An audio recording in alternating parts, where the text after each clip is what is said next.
இறுதி கட்டமாக பார்த்தீங்கன்னா விஜயிடம் சிபிஐ விசாரிக்க போகுது அப்படிங்கிறது தான் இன்னைக்கு பரபரப்பு தகவலாக இருக்குது. தாவேக்கா அப்படின்னு மட்டும் சொல்ல முடியாது, பிஜேபி, அதிமுக எல்லாமே இதை அரசியல் ஆக்கணும்னு சொல்லிட்டு இல்லை இதில் சதி இருக்குது அப்படின்னு ஒரு பிரச்சனையை கிளப்பினதன் அடிப்படையில் தாவேக்கா தலைவர் விஜயும் என்ன பண்ணுறாரு, ஆமாம் இந்த சம்பவத்தில் மிகப்பெரிய சதி இருக்குது அப்படின்னு ஒரு வீடியோ போட்டு பரபரப்பை ஏற்படுத்திட்டார். கிட்டத்தட்ட ஒரு 5 மாவட்டத்துக்கு பிரச்சாரத்துக்கு போனோம். இந்த மாதிரி எதுவுமே நடக்கலாம், கரூரில் மட்டுமே எப்படி நடக்குது, எப்படி நடக்குது? சிபிஐ விசாரணையை நடத்தி முடிச்சிருக்கு. இப்போ இறுதி கட்டமாக இப்போ விஜய்கிட்ட விசாரிக்க போகிறாங்க. ஏன் விசாரிக்க போகிறாங்க விஜய்கிட்ட அப்படின்னு பார்த்தா, இந்த சம்பவத்திற்கு முழுக்க முழுக்க ஒரே ஒரு பொறுப்பு தாவேக்காவுடைய அலட்சியம். விஜய், அதிமுக, பிஜேபி ஒரு கூட்டணியில் இருந்தால் நல்லாயிருக்கும் அப்படிங்கிற ஒரு எதிர்பார்ப்பு அதிமுகட்டையும் இருக்குது, பிஜேபிட்டையும் இருக்குது. ஆனால் விஜய் என்ன நினைக்கிறாரு, இல்லை இந்த தேர்தல் எனக்கான தேர்தல், என்னுடைய பலத்தை காட்டணும், ஸோ அதனால் நான் தான் சிஎம், என்னைய ஏற்றுக்கிட்டு இருந்தால் வாங்க அப்படின்னு சொல்லிட்டார். பிஜேபியும் அதிமுகவும் ஒரு ஏமாற்றத்தில் இருக்கிறார். 2-3 விஷயத்தில் விஜய் சரியான லாக் ஆகுறார். ஒன்று என்ன, சதின்னு சொன்னார். எதை வச்சு நீ சதின்னு சொன்னீங்க அப்படின்னு சிபிஐ கேட்போம். 2வது, ஏற்கனவே நீங்கள் டிசம்பர் 3ஆம் தேதியும் தான் கரூர் சம்பவத்துக்கு டேட் குறிச்சிங்க, ஆனால் திடீர்னு செப்டம்பர் 27 ஏன் மாற்றினீங்க, அதுக்கு அவர் தான் பதில் சொல்லி ஆகணும். 3வது,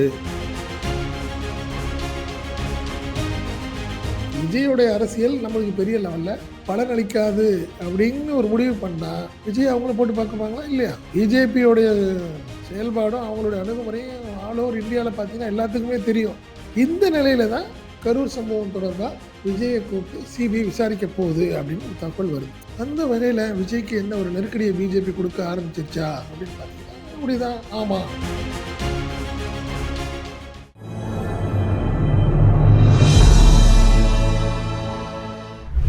அனைவருக்கும் வணக்கம். கரூர் நெரிசல் சம்பவம் தொடர்பாக இப்போ பார்த்தீங்கன்னா விசாரணை போயிட்டுருக்கு. இறுதி கட்டமாக பார்த்தீங்கன்னா விஜயிடம் சிபிஐ விசாரிக்க போகுது அப்படிங்கிறது தான் இன்றைக்கி பரபரப்பு தகவலாக இருக்குது. ஏற்கனவே எல்லாத்துக்கும் நல்லாவே தெரியும் செப்டம்பர் 27 என்ன நடந்துச்சு அப்படிங்கிறது. கரூரில் நடந்த ஒரு விஜயுடைய பொதுக்கூட்ட நெரிசலில் இறந்தது கிட்டத்தட்ட 41 பேர் இறந்தாங்க, 110 பேர் காயமடைஞ்சாங்க. இந்த சம்பந்தமாக ஏற்கனவே எஸ்ஐடி, அதாவது தமிழக அரசு அமைத்த எஸ்ஐடி விசாரணையை ஆரம்பிச்சுட்டு இருந்த ஒரு டைமில் உச்சநீதிமன்றம் தலையிட்டு இல்லை இந்த வழக்கு விசாரணையை சிபிஐ விசாரிக்கும் அப்படின்னு சொல்லிட்டாங்க. சிபிஐ இப்போ விசாரிச்சுக்கிட்டு இருக்கு. கிட்டத்தட்ட பார்த்திங்கன்னா போலீஸ் ஆஃபீஸர்ஸ் சம்மந்தப்பட்ட அன்றைய தினம் பாதுகாப்பு பணியில் இருந்த போலீஸ் அதிகாரிகள், அனுமதி கொடுத்த அதிகாரிகள், எஸ்பி எல்லாத்துட்டையும் சிபிஐ விசாரிச்சுட்டு இருக்கு. மீன் டைம் அதே மாதிரி கூட இருந்த சம்பவத்தின் போது இருந்த தவக நிர்வாகிகள் புசி ஆனந்த், நிர்மல்குமார், ஆதவ அர்ஜுன், மதியழகன், கரூர் மாவட்ட பொறுப்பாளர் மதியழகன் எல்லாத்துட்டையும் விசாரிச்சிருக்கிறாங்க. இந்த சம்பவம் கிட்டத்தட்ட கூட்ட நெரிசல் அப்படிங்கிறது எல்லாத்துக்கும் தெரிஞ்சாலும் கூட தாவேக்கா அப்படின்னு மட்டும் சொல்ல முடியாது, பிஜேபி, அதிமுக எல்லாமே இதை அரசியல் ஆக்கணும்னு சொல்லிட்டு இல்லை இதில் சதி இருக்குது அப்படின்னு ஒரு பிரச்சனையை கிளப்பினதன் அடிப்படையில் தாவேக்கா தலைவர் விஜயும் என்ன பண்ணுறாரு, ஆமாம் இந்த சம்பவத்தில் மிகப்பெரிய சதி இருக்குது அப்படின்னு ஒரு வீடியோ போட்டு பரபரப்பை ஏற்படுத்திட்டார்.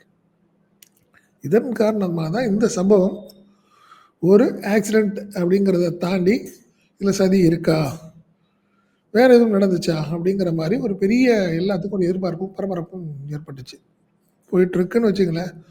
பட் ஆனால் இந்த சம்பவம் சம்மந்தமாக விசாரணை செய்யும் சிபிஐ மட்டும் தெளிவாக உண்மையிலேயே இது விபத்து, கவனக்குறைவு, இந்த நெருக்கடிக்கான என்னென்ன காரணங்கள் அப்படிங்கிறத அப்படியே பட்டியலிட்டு ஒவ்வொன்றா விசாரிச்சுக்கிட்டு இருக்காங்க.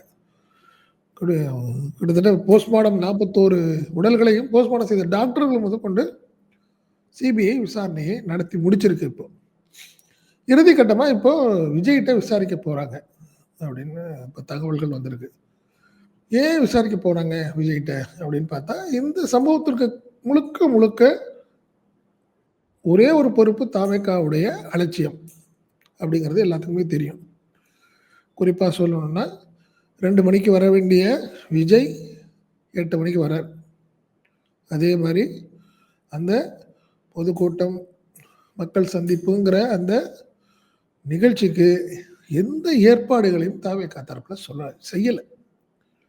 தண்ணி, இடவசதி, உட்கார்றதுக்கோ, பெண்களோ, குழந்தைகளுக்கு வந்தாங்கன்னா ஒரு பாதுகாப்பாக நிற்கிறதுக்கு எந்த வசதிகளும் செய்யாத ஒரு நிலையில் தான் அந்த சம்பவம் நடந்து 41 பேர் இறந்து போனாங்கன்னு வச்சுங்களேன். அதனால் விஜய்கிட்ட பல முக்கிய தகவல்கள் இருக்கும் அப்படிங்கிறது தான் சிபிஐடைய பெரிய எதிர்பார்ப்பாக இருக்குது. குறிப்பாக என்ன, டிசம்பரில் நடக்க வேண்டிய இந்த கரூர் நிகழ்ச்சி ஏன் செப்டம்பர் 27க்கு மாற்றப்பட்டது அப்படிங்கிறது விஜய்கிட்ட கேட்க வேண்டிய ஒரு முக்கியமான கேள்வி. எல்லாத்துக்குமே தெரியும், திமுகவுடைய 30 விழாவுடைய தொடர்ச்சியாக 30 விழாவில் மிகப்பெரிய கூட்டம் வந்து திமுக கூட்டுனுச்சு. இதை தாண்டி நம்ம ஒரு பெரிய கூட்டத்தை நடத்தணும், காட்டணும் அப்படிங்கிற ஒரு ஆவல், அதுதான் இன்னைக்கு இவ்வளோ பெரிய சம்பவத்திற்கு காரணம் அப்படிங்கிறது எல்லாத்துக்கும் தெரிந்தாலும் கூட சிபிஐ அதை ஆதாரப்பூர்வமாக நிரூபிக்கணும் அப்படிங்கிறதுக்கான வழிவகையை பார்த்துக்கிட்டு இருக்கு. சிபிஐ விசாரணை ஒரு பக்கம் இருக்கட்டும். அதாவது அரசியல் தொடர்பாக பார்க்குறப்ப பார்த்தீங்கன்னா, விஜய், அதிமுக, பிஜேபி ஒரு கூட்டணியில் இருந்தால் நல்லாயிருக்கும் அப்படிங்கிற ஒரு எதிர்பார்ப்பு அதிமுகட்டையும் இருக்குது, பிஜேபிட்டையும் இருக்குது. விஜயை நம்ம பக்கம் கொண்டாந்தா நம்மளுக்கு ஒரு பெரிய பலமாக இருக்கும். 2026 சட்டமன்ற தேர்தல் நம்மளுக்கு எளிதாக இருக்கும், திமுகவை தோக்கடிச்சிடலாம் அப்படின்னு எதிர்பார்த்துட்டு இருக்காங்க. ஆனால் விஜய் என்ன நினைக்கிறாரு, இல்லை இந்த தேர்தல் எனக்கான தேர்தல், என்னுடைய பலத்தை காட்டணும், ஸோ அதனால் நான் தான் சிஎம், என்னையை வந்து ஏற்றுக்கிட்டு இருந்தால் வாங்க அப்படின்னு சொல்லிட்டார். பிஜேபியும் அதிமுகவும் ஒரு ஏமாற்றத்தில் இருக்கிறாங்க.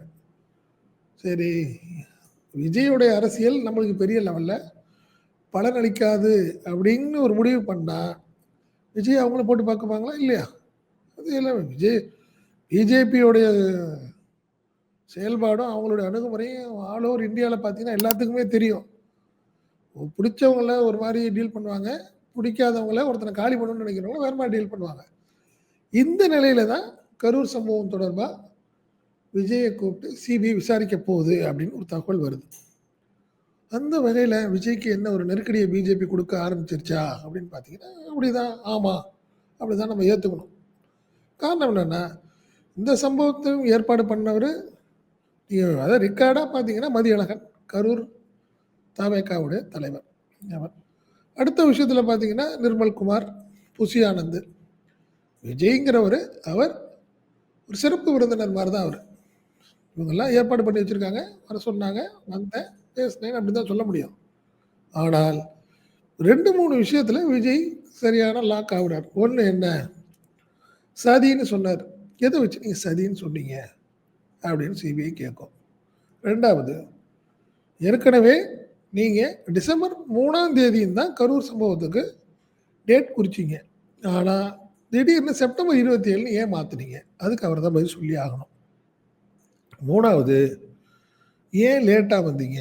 2 மணிக்குன்னு நீங்கள் அனௌன்ஸ் பண்ணிவிட்டு நீங்கள் ஏன் 8 மணிக்கு வந்தீங்க? இந்த 3க்கும் அவர் தான் பதில் சொல்லி ஆகணும். அதில் ஒன்றும் மாற்றம் இல்லை. நீங்கள் மற்ற விசாரணையோட சிபிஐ விசாரணைங்கிறது ரொம்ப காம்ப்ளிகேட்டடான ஒரு விஷயம். காரணம் என்னென்னா, நீங்கள் எழுத்துப்பூர்வமாக எல்லாத்தையும் பதில் சொல்லி ஆகணும், மாற்றமே கிடையாது. விஜய்கிட்ட குறைச்சி வச்சாலும் 50லேருந்து 60 கேள்விகள் கேட்கப்படும். ஏன் லேட்டாக வந்தீங்க? இது சம்மந்தமான விஷயங்கள் எல்லாம் உங்களுக்கு தெரியுமா? சதின்னு எப்படி சொன்னீங்க? காலதாமதத்துக்கு யாராவது நிர்வாகிகள்கிட்ட தொடர்பு கொண்டு ஏதாவது சொன்னீங்களா? முன்னேற்பாடுகளில் நீங்கள் யாரை பார்க்க சொன்னீங்க? அப்படிங்கிற மாதிரி அடுத்தடுத்த கேள்விகளை கண்டிப்பாக சிபிஐ புட்டப் பண்ணும். ஸோ அந்த 60 கேள்விகளுக்கும் விஜய் எந்த வகையில் பதில் சொல்ல போகிறார் அப்படிங்கிறது தான் அது முக்கியமான காரணம். என்னென்னா, ஏற்கனவே புசி ஆனந்துட்ட ஒரு 60 கேள்வி, அவருக்கு ஒரு பதில் சொல்லியிருப்பார். நிர்மல்குமார்கிட்ட ஒரு 60 கேள்வி கேட்டிருப்பாங்க, அவர் ஒரு வகையில் அவர் வேறு மாதிரி சொல்லியிருப்பார். 3வது மாதவ அர்ஜுன், அவர்கிட்ட ஒரு 60 கேள்வி, அவர் அதுக்கு என்ன பதில் சொன்னார்? அது இல்லாமல் மதியழகன். ஸோ இந்த 4 நிர்வாகிகளும் பல்வேறு 60 கேள்விகளுக்கு அவங்க ஒவ்வொரு மாதிரி பதில் சொல்லியிருப்பாங்க. விஜய்கிட்டையும் ஒரு 60 கேள்வி கேட்பாங்க. அவர் என்ன பதில் சொல்ல போறாரு அப்படிங்கிறது தான் எல்லாத்தோட எதிர்பார்ப்பும். விஜய் கான்ட்ரடிக்ஷனா அவங்க 4 பேர் சொன்னது இல்லாம இவர் சம்மந்தம் இல்லாம சொன்னால் கண்டிப்பா அவருக்கு ஒரு பெரிய நெருக்கடி. அதத்தான் இப்ப பிஜேபி ஏற்படுத்துது அப்படிங்கிறது தான் இன்னைக்கு அரசியல் பார்வையாளருடைய அணுகுமுறையாகவும், யூகமாகவும் இருக்கு. காரணம் என்னன்னா, விஜயுடைய அரசியல் நம்மளுக்கு எந்த வகையிலும் பிரயோஜனம் இல்ல அப்படிங்கிற பட்சத்துல, விஜய நம்ம ஏன் சாதாரணமா விட்டு வைக்கணும்? இந்த சம்பவம் அவரா தானா வந்து மாட்டியிருக்க ஒரு சம்பவம். இந்த சம்பவத்துல உள்ளது உள்ளபடி செஞ்சுட்டு போனா, நம்ம செஞ்சுட்டு போவோம். நம்ம எதுக்கு விஜய காப்பாத்தணும்? அப்படிங்கிற மனநிலைக்கு இன்னைக்கு பாஜக வந்துருச்சு அப்படிங்கிறத சொல்றாங்க.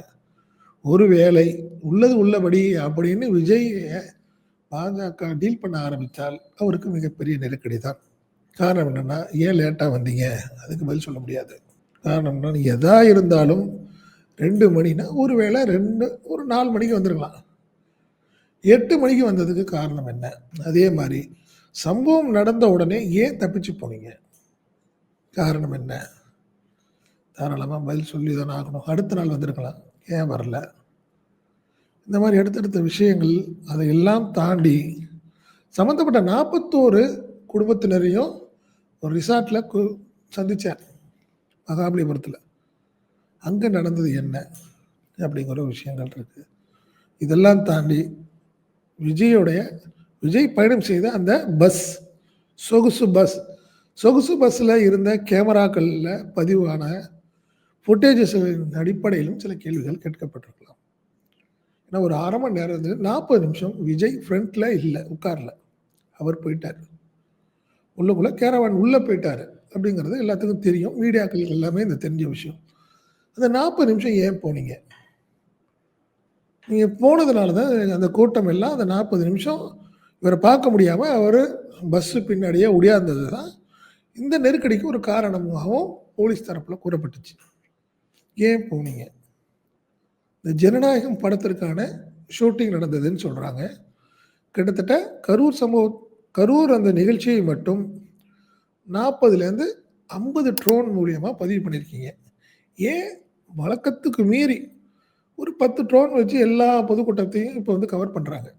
ஆனால் 40-50 ட்ரோன் வச்சு வீடியோ எடுக்க வேண்டியது கட்டாயம் என்ன? ஷூட்டிங் பயன்படுத்துறதுக்கு ஏற்கனவே அனுமதி வாங்கியிருந்தீங்களா? இப்படிங்கிற கேள்வியெல்லாம் கேட்கும் பட்சத்தில் விஜய்க்கு மிகப்பெரிய நெருக்கடி தான். இன்னொரு விஷயம், விஜயை கரூர் அழைத்து விசாரிக்கலாமா இல்லை சென்னையில் வைத்து விசாரிக்கலாமான்னு சிபிஐ நினைக்குது. காரணம் என்னன்னா, விஜயை கரூருக்கு வர சொன்னால் அது ஒரு அரசியல் ஆகும், அது ஒரு கூட்டம், தேவையில்லாத பிரச்சனைகள். விஜயும் அதை ஜாலியாக வந்துட்டு போவார். வேண்டாம், அவர் சென்னையிலேயே வச்சு விசாரிக்கலாம் அப்படிங்கிறது தான் இன்னைக்கு சிபிஐயுடைய ஒரு முடிவாகவும் இருக்குது. அதனால் கரூர் சம்பவம் தொடர்பாக விஜயிடம் சிபிஐ நடத்தப்போகும் இந்த விசாரணைங்கிறது இந்த அரசியல் முக்கியத்துவம் வாய்ந்ததாக கருதப்படுது. காரணம் என்னன்னா, விஜய் சொல்லக்கூடிய ஒவ்வொரு பதில்களும் அவருடைய அரசியல் எதிர்காலத்திற்கு பயன்படும். இல்லை என்றால் அவருடைய அரசியல் எதிர்கால பிஜேபிகிட்ட போய் சிக்கிக்கும்.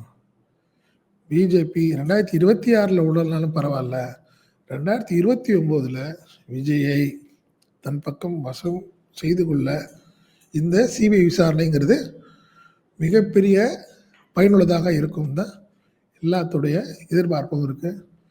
பார்ப்போம் என்ன செய்ய போகிறார் விஜய், என்ன நடக்க போகுது அப்படிங்கிறத அடுத்தடுத்த நாட்கள்லையும் அடுத்த வாரத்துலையும் பார்க்க போகிறோம். நன்றி, வணக்கம்.